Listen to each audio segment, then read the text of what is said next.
This is discussing music independently, how to build chords, how to play polyrhythm, syncopation, how to play fingerstyle.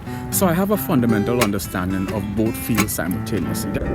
Now, physics and music are mutually exclusive, you know. But once you're dealing with the sound of music, you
think